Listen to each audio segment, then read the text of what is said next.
A World War II relic is found perfectly preserved in the sand.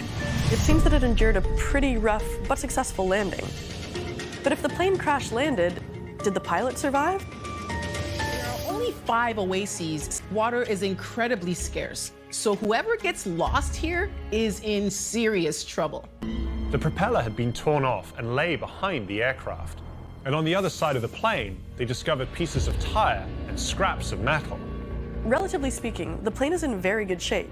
It seems that it endured a pretty rough but successful landing. But if the plane crash landed, did the pilot survive? There are no decayed remains inside the plane, and there are no human remains found in the immediate vicinity, meaning the pilot probably survived the crash landing. The plane was like a time capsule. Inside the cockpit, the switches and controls were still in the same position they would have been in when the plane crash landed. Mounted on each of the wings, there are 3 machine guns. And opening the ammunition compartments inside the wings reveals that it's loaded with live rounds for the 6 .50 caliber machine guns.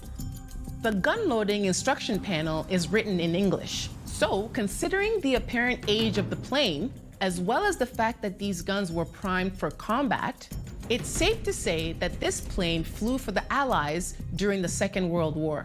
While searching for further clues as to who had piloted this plane and why it had landed in the middle of the Wadi Al Jadid, the archaeologists found a piece of tattered white silk by the aircraft's nose. So this is what remains of the pilot's parachute.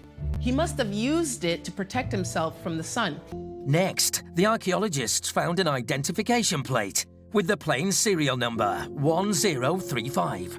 They ran it through the archives, hoping it would provide more information as to who piloted the P-40.